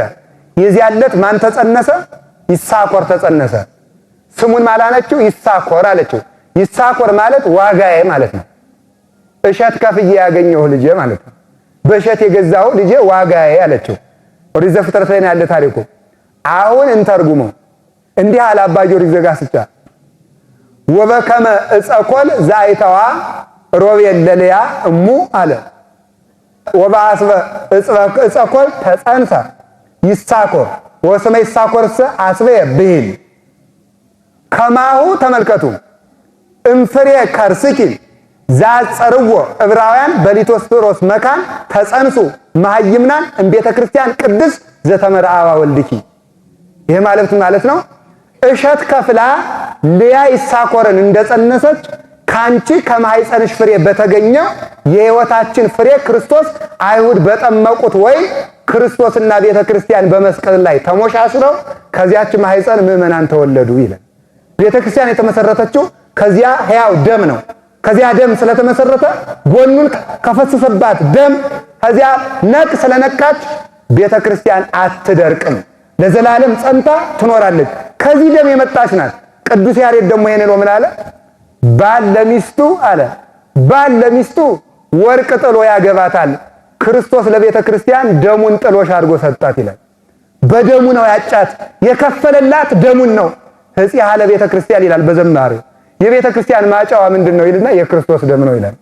በደሙ ነው የገዛት፣ ደሙን ነው የከፈለላት። ትንቢተ ሆሴዕ ምዕራፍ 2 ቁጥር 19 እስከ 21 ደግሞ እንዲህ የሚል ቃል አለ። ወእፍህረኪ እግዚአብሔር ቤተ ክርስቲያን በምን አጫት ስንል እዚያው ዝርዝሮታል ራሱ። በዚህ ነው ማጭሽ አለ። ወእፍህረኪ በጽድቅ ወበርት በርራሄ ወሳይል ወእፍህረኪ በሃይማኖት በምንድን ነው ያለው? በምን በጽድቅ በሉ እንጂ በርት በርራሄ በሳይል በሃይማኖት በዚህ ምን ልሻለሁ አለ አጭሻለሁ። አንቺ ሃይማኖትን ጽድቅን ሕግ ይዘሽ ቅረቢ ነው። እኔ ደግሞ ምሕረትና ቸርነትን ይዤ ቀርባለሁ። ከዚያ በኋላ ሙሽራ ሆነን እንቀጥላለን። ስለዚህ እግዚአብሔር እንዲህ አድርጎ ቤተክርስቲያንን ሞሸራት፣ የእሱ ሙሽራ አደረጋት። ከዚያ ማህፀኗ ከቀራኔው ማህፀን እሱን አስመስላ የምትወልድ ሆነች ማለት ነው። እሱን አስመስላ የምትወልድ አደረጋት፣ አነጻት፣ ቀደሳት። ኤፌሶን ምዕራፍ 25 ቁጥር 26 ላይ እንደተቀመጠው እስከ 27 ላይ በደሙ አነጻት። ቅዱስ ያሬድም ብሏል በድጓ በደመ መስቀሉ አተባ ወበማይ ዘውዘም ገበው አንጽሐ፣ ከጎኑ በፈሰሰው ደም አነጻት፣ በደሙም አተማት። እሱም ቀዛፊ ሆና የምትኖር የክርስቶስ ሙሽራ ናት አለ። ሄሬኔዎስም ሃይማኖተ አበው ምዕራፍ 7 ቁጥር 18 ላይ መራዊሃ ለቤተ ክርስቲያን ይላል። የቤተ ክርስቲያን ሙሽራ ኢየሱስ ክርስቶስ ነው። ሌሎቹ ግን ሚዜ ሆነው ይቀጥላሉ ማለት። የክርስቶስ ቤተ ክርስቲያን የክርስቶስ ሙሽራ ከሆነች የቄርሎስ ቤተ ክርስቲያን፣ የአፈወርቅ ቤተ ክርስቲያን፣ የዲዮስቆሮስ ቤተ ክርስቲያን፣ የአርሴማ ቤተ ክርስቲያን፣ የክርስቶስ ሰምራ፣ የተክለ ሃይማኖት ለምን እንላለን ሲባል ሚዜ ናቸው። ክርስቶስ ሙሽራ ሆኖ ይፈተትባታል። ሌሎች ሚዜ ሆነው ይጠራሉ። በዚያ አርኩ ለመራዊ ዮሐንስ አብሮ ቆሞ እንደነበረ ሚዜ ሆነው ይኖራሉ። ደግሞም ቤተ ክርስቲያን የእግዚአብሔር መንግስት ስለሆነች ጻድቃን በአባታቸው መንግስት ከፀሐይ 7 እጅ ስለሚያበሩ በዚያ በስሙ ተሰይመው ይኖራሉ ማለት ነው። ስለዚህ ቤተ ክርስቲያን ሐመራችን ናት። ዓለምን ያሻገረባት የሚያሻግርባት መርከብ ቤተ ክርስቲያን ናት ማለት ነው። ከቃሉ ጋር ናችሁ። እግዚአብሔር ከሁላችን ጋር ይሁን። ስለ ቤተ ክርስቲያን ጥቂት ነገሮችን ቤተ ክርስቲያን የእግዚአብሔር ሙሽራ ናት። ጳጳስ የቤተ ክርስቲያን ሙሽራ አይባልም። ፓትርያርክ የቤተ ክርስቲያን ሙሽራ አይባልም። ከቤተ ክርስቲያን ሕዋሳት የላይኛው ራሱ ነው። ሕዋሳትን የሚመግቡ ናቸው። ክርስቶስ ራሷ ነው። አካሉ ቤተ ክርስቲያን ናት። ሕዋሳት ምእመኗ ናት። ሕዋሳት ናቸው። እሱ ራሷ ነው። አንድ ራስ አለ። ከራስ በላይ ቁመት የለም። ራሷ ክርስቶስ ነው። ከክርስቶስ በላይ አምላክ የለም። ዕብራውያን ምዕራፍ 12 ላይ የእምነታችን ራስ ክርስቶስን እንከተል ብሎ እንደተናገረ ራሷ እሱ ነው። አንድ ራስ አለ፣ ብዙ ራስ የለም። አንድ አምላክ አለ፣ ያውም ክርስቶስ ነው። አንድ አንገት አለ፣ ብዙ አንገት የለም። አንድ ሃይማኖት አለ። አካልን ከራስ ጋር የሚያገናኘው ምንድነው? አንገት ነው። ክርስቶስንና ቤተክርስቲያንን አዋህዶ የሚያኖራቸው አንዲት ሃይማኖት ናት ማለት ነው። ስለዚህ ወውእቱ ርእሳ ለቤተ ክርስቲያን ወእንተ ይእቲ ሥጋሁ ኤፌሶን ምዕራፍ 1 ቁጥር 23 ላይ እርሱ የቤተ ክርስቲያን ራስ ነው፣ ቤተ ክርስቲያንም አካሉ ናት። ሌሎቹ ምንድናቸው? ሕዋሳት ናቸው። ለምሳሌ ዓይን የካህናት ምሳሌ ነው፣ የሊቃነ ጳጳሳትም ምሳሌ ነው። ጆሮ የምን ምሳሌ ይመስላችኋል? ጆሮ የሊቀ ዲያቆን ምሳሌ ነው። ሊቀ ዲያቆን ጆሮ ለምን ተባለ? የሕዝቡን ችግር እየሰማ ለሊቃነ ጳጳሳቱ የሚያደርስ ሊቀ ዲያቆን ስለሆነ ነው። ጆሮ ነው። ቆሞሳት ደግሞ የጳጳሱ ክንፍ ናቸው። ከንፈር የምን ምሳሌ ነው? የነቢያት ምሳሌ ነው። መኃልየ ዘሰሎሞን ላይ ጸቃው ይውዝም ከናፍርኪ ከከንፈሮችሽ ማር ይንጠበጠባል ይላል። ለእመቤታችን ሲሰጣቸው ያንቺ ነቢያት ከሆኑ ነቢያት ማር አንቺ ትንጠበጠቢያለሽ ማለት ነው። ለቤተ ክርስቲያን ሲሰጣት ደግሞ ከከንፈሮችሽ ማር ይንጠበጠባል። ያንቺ ምስክር ከሆኑ ከነቢያት ከሐዋርያት ቤተ ክርስቲያን የሚጥም ተጋድሎ፣ የሚጥም ምናኔ፣ የሚጥም ሰማዕትነት፣ የሚጥም ትዳር፣ የሚጥም ትርጓሜ፣ የሚጥም ክህነት፣ የሚጥም ስብከት፣ የሚጥም አኗኗር፣ የሚጥም ስርዓት ይንጠበጠባል ማለት። ከንፈር የዚህ ምሳሌ ነው። አፍንጫ ደግሞ ሳይማሩ የሚሰብኩ ሰዎች ምሳሌ ነው። አፍንጫ ሽቶ የራሱ የለው ማለት ሰዎቹ የረጩትን ነው የሚያሸት። ሳይማር ሰዎች የሰበኩትን ጠቀስ እያደረግ የሚሰብኩት ለዚህ ደግሞ አፍንጫ። ስለዚህ ቤተክርስቲያን አፍንጫም አለ፣ ደግሞ ምን አለ? ጆሮም አለ፣ ከንፈርም አለ፣ ሌላም አለ አይደል? ሌላም አለ። በቃ ይበቃናል ብዬ ነው። ብዙ አለ ቤተክርስቲያን ውስጥ ማለት ነው። ይሄ ሁሉ ሕዋስ ነው። ይሄ ሁሉ ቢሳሳት አፍንጫ ቢቆረጥ ራስ ይኖራል። ጆሮ ቢቆረጥ ራስ ይኖራል። እጣትም ቢቆረጥ ራስ ይኖራል። የፈለገ እግርም ቢቆረጥ ራስ ይኖራል። አንገት ከተቆረጠ ግን ራስ ጋር ተለያየ። ሃይማኖት ከሌለ ክርስቶስና ቤተክርስቲያን ተለያዩ። ጳጳስ ሊክድ ይችላል፣ መነኩሴ ሊክድ ይችላል፣ መምህር ሊክድ ይችላል፣ ዲያቆን ሊክድ ይችላል። ቤተክርስቲያን ትኖራለች። 5 ሊቃነ ጳጳሳት፣ 3 ፓትርያርኮች፣ 2 ፓትርያርኮች ቢኖሩ የቤተ ክርስቲያን ሙሽራዋ ግን ራሱ ኢየሱስ ክርስቶስ ነው። ሙሽራዋ ሕያው ስለሆነች የሕያው ሙሽራ ሕያዊት ናት። የሕያው ሙሽራ ስለሆነች ማለት ነው። የሙት ሙሽራ ትሞታለች። የሕያው ሙሽራ ግን ሕያዊት ናት። ሙሽራዋ እርሱ ነው። ሕያዊት ከሆነች ደግሞ ልጆቿንም ከሕያው እግዚአብሔርን የምትወልድ ማለት ነው አይደለም? ሙሽራዋ ሕያው ስለሆነ ከሕያው የወለደቻቸው ልጆቿም ሕያዋን ሆነው ይቀጥላሉ። ለምን? አባታቸው ሕያው ስለሆነ፣ ከእግዚአብሔር ስለወለደቻቸው፣ ከማኅፀነ ጥምቀት ስለወለደቻቸው ማለት ነው። አባ ጊዮርጊስ ምን አለ? ክርስቶስ ከሕትምት ድንግል እንደተወለደ እኛም ከሕትምት ጥምቀት እንወለዳለን አለ። እኛም አለ አሁን ሰው ውሃ ውስጥ ገብቶ ከወጣ በኋላ እዚህ ላይ ነው የነበረ ብሎ ዱካው ይገኛል? አይገኝም። እመቤታችን ከወለደች በኋላ ማኅተመ ድንግልና እንዳልተሻረ ላቲ ስብሐት እንዳልተሻረ ልክ እንዲሁ ከባህር ገብቶ ሲወጣ ሰው አይገኝም።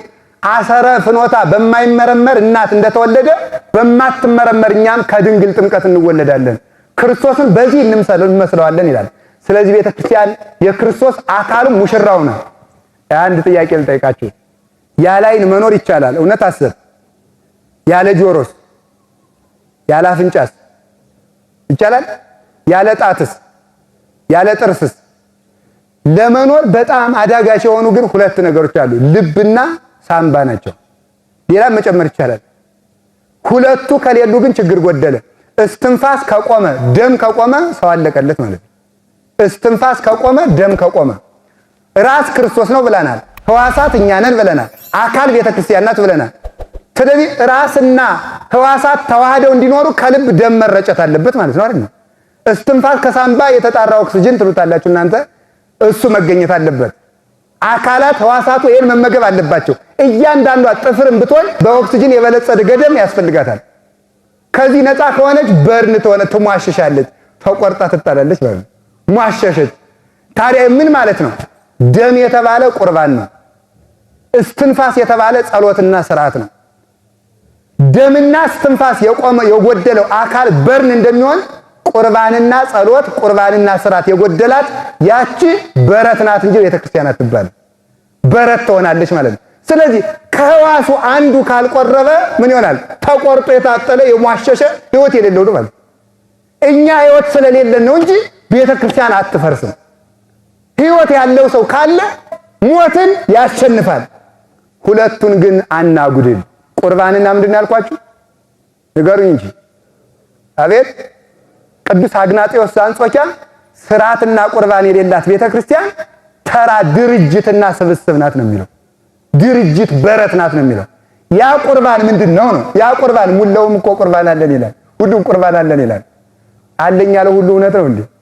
አይደለም። ምን አይነት ቁርባን? ህብስተ ሕይወት ዘወረደም ሰማያት፣ ከሰማይ የወረደው ክርስቶስ የባህሪ አምላክ ነው። ቅዱስ ቄርሎስ የክርስቶስን አምላክነት ከምናስረዳባቸው ቃላት ዋናው ይላል እኔ የሕይወት እንጀራ ነኝ የሚለው ነው። እንዴት አለ? የፍጡር ደም ቢጠጡት ይመራል ይተኩሳል እንጂ እንዴት ያድናል? እንግዲያውስ አለ ክርስቶስ ደሜም ሕይወት ነው ስጋዬም ሕይወት ነው ካለ ሕይወት እግዚአብሔር ነውና ክርስቶስ እግዚአብሔር ነው ይላል። ይሄ አስጨንቆ የሚረታ ሊቅ ነው በእውነቱ። አስጨንቆ መንቀሳቀሻ የማያስገኝ ማለት እግዚአብሔር ተመልከቱ፣ ሕይወት እግዚአብሔር ነው፣ ክርስቶስ ደሜ ሕይወት ነው ብሏል። ስለዚህ ሕይወት እግዚአብሔር ከሆነ የክርስቶስ ደምም ሕይወት ከሰጠ ክርስቶስ ሕይወት ነው ብለህ ደምድም ይላል። ሃይማኖትም ይህ ነው። ይሄን የሚመገቡ ሕዋሳት ተቆርጠው አይጣሉ። በእኔ ላይ ያለው ሕዋስ ካላፈራ በስተቀር ተቆርጦ ይጣላል፣ ከዚያ በኋላ ወደ እሳትም ይጣላል አይደል የሚባል ያለ።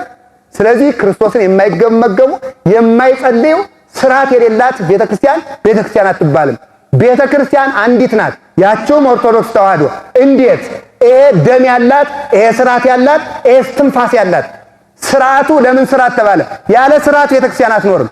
ቅዱስ ጳውሎስ አንደኛ ተሰሎንቄ ምዕራፍ 5 ቁጥር 17 ላይ ገስጽዎሙ ለእለ ያዕውሩ እንበለ ስርዓት፣ ያለ ስርዓት የሚሄዱትን ገስጿቸው የሚል ከሰከሱትን። አሁን እግዚአብሔር ሊገርማችኋል እኮ በርዕሰ ነቢያት በሙሴ ዘመን ያዘውን ሰርቷችኋል። ሀደረቱ ግድብ እንደዚህ ያለ ቁልፍ ተከለበት፣ ሐኪሱ ደግሞ እንዲህ ያለ አድርግበት። አሁን እግዚአብሔር ቁልፍ ምን ሊያደርግልን ነው? እንዲህ ያለ ቀዳዳ ብጅበት። ድንኳኑን ስትወጥር ደግሞ በእንደዚህ ያለ ገመድ። አሁን ገመዱ ምን ሊያደርግልን ነው? የሥርዓት አምላክ ስለሆነ ነው። የሥርዓት አምላክ ስለሆነ ለቆት ቁልፍ እንኳን እያንዳንዷን ጥቃቅን አገልግሎት ከኛ እንደሚወድልን ለማጠየቅ ነው። ያቺ ስርዓት ትጠበቃለች። ስርዓት የቤተ ክርስቲያን እስትንፋሷ ነው። ለምን? ቤተ ክርስቲያን በመንፈስ ቅዱስ ሁሉም ስርዓቷ ስለሚፈጸም። ቤተ ክርስቲያን ማለት ሕያዊት ጴንጠቆስቴ ማለት ነው። ማለት ዘላለማዊት ባለ 50 ማለት ነው። ሁላችሁም ዘላለማዊት ባለ 50 በሉ። ዘላለማዊት ምን ባለ 50? ተመልከቱ የሐዋርያት ሥራ ምዕራፍ ቁጥር 1 ላይ ለሐዋርያት መንፈስ ቅዱስ እንደወረደ ቤተ ክርስቲያን ለምሳሌ ልንገራችሁ። ስንወለድ ዘይተወልደ ዳግም እማይ ወመንፈስ ቅዱስ። እስቲ ከውሃና ከመንፈስ ቅዱስ በሉ። ስንጠመቅ መንፈስ ቅዱስ አለ ማለት ነው። ስንቆርብ ደግሞ አልከው ይወርድ መንፈስ ቅዱስ በላይ ለህብስቱ ወይኑ ሶበይል ካህን ጸጋ መንፈስ ቅዱስ ፈኑ ማይከለ ዛቲ ቅዱስ ቤተ ክርስቲያኑ ይወልጦሙ በቅጽበት አባላተ ክርስቶስ ይኩኑ በኃይለ ጥበቡ መንክር ወእጹብ ኪኑ። ስለዚህ ተመልከቱ በዚያን ጊዜ ካህኑ ሀበነ ንበር ሲል ፈኑ ጸጋ መንፈስ ቅዱስ ሲል መንፈስ ቅዱስ ይወርዳል። ህብስቱንና ወይኑን አካላተ ክርስቶስ አባላተ ክርስቶስ አድርጎ ይለውጣቸው ዘንድ ይላል። ይለውጣቸው ዘንድ ይህ ካህኑ ባርክ ፈትት እያለ ሲናገር በኃይሉ ህብስቱን ወደ ሥጋ ክርስቶስ ሥጋ ወልደ እግዚአብሔር ወይኑን ወደ ደመ ወልደ እግዚአብሔር የሚለውጠው ስልጣነ መንፈስ ቅዱስ ነው። ካህኑም ቅዳሴ ሲገባ ምን ይላል? ክርስቶስ አምላክነ ዘበአማን እተበ በየማንከ ወባርክ በእዴከ ወቀድስ በኃይልከ ወአጽን በመንፈስከ ዝንቱ ህብስት ይኩን ለስርየተ ኃጢአት ይላል። ያን እያለ ነው የሚናገረው። ክርስቶስ አምላኬ ሆይ እኔ ጉጠት ነኝ ነው የሚለው። እኔ ጉጠት ነኝ፣ የምታከብረው አንተ ነህ። እተብ በየማንከ የማን በቀኝህ ባርክ፣ በስልጣን ማለት ነው። ወቀድስ በኃይልከ በተልኮ በመላላክ በመውጣት በመውረድ ሳይሆን በኃይለ መለኮትህ በስልጣነ መንግስትህ በጌትነትህ ለውጠው አክብረው። ወአጽን በመንፈስከ በቅዱስ መንፈስህ ይሄንን ህብስት ወደ ሥጋ ለውጠው፣ ወይኑን ወደ ደምህ ለውጠው። አንተም የትናንትናው ክርስቶስ ነህ፣ እኛም የትናንትናዎቹ የሐዋርያት ልጆች ነን። ለሐዋርያት የጸሎት ሐሙስ ዕለት ለውጠሃል፣ ዛሬም ለኛ ለውጥልን።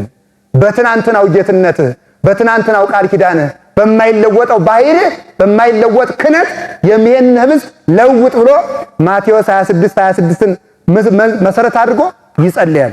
ይሄውን ስንቆር በመንፈስ ቅዱስ ነው። በንስሐ ጊዜ ተመልከቱ፣ ያሰራችሁት ይታሰር የፈታችሁት ይፈታ ብሎ ዮሐንስ ወንጌል ምዕራፍ 20 ላይ እንደሰጠ ይፍታህ ይድግ ያንጸው ይቀድስ እግዚእነ ወአምላክነ ወመድኃኒነ ኢየሱስ ክርስቶስ ሰራይ ኃጢአት ደምሳስ ያበሳ ዘውሃውም ስልጣን ላቦይን ሐዋርያት በዛ አይመረ መንፈስ ቅዱስ በውሂዘ ደሙ ቅዱስ ዘሰረይ ኃጢአት ዓለም ይስረይ ለክሙ ኃጢአተክሙ ዘገበርክሙ ንስኩም እስከ ጊዜ አበው ካህናት ወአውደ ዲያቆናት አግብቶ ያማት በበስምኩም በበስምክን ኩኑ ፍቱሃነ ወንጹሃነ ተብሎ የሚፈታው በስልጣነ መንፈስ ቅዱስ ነው።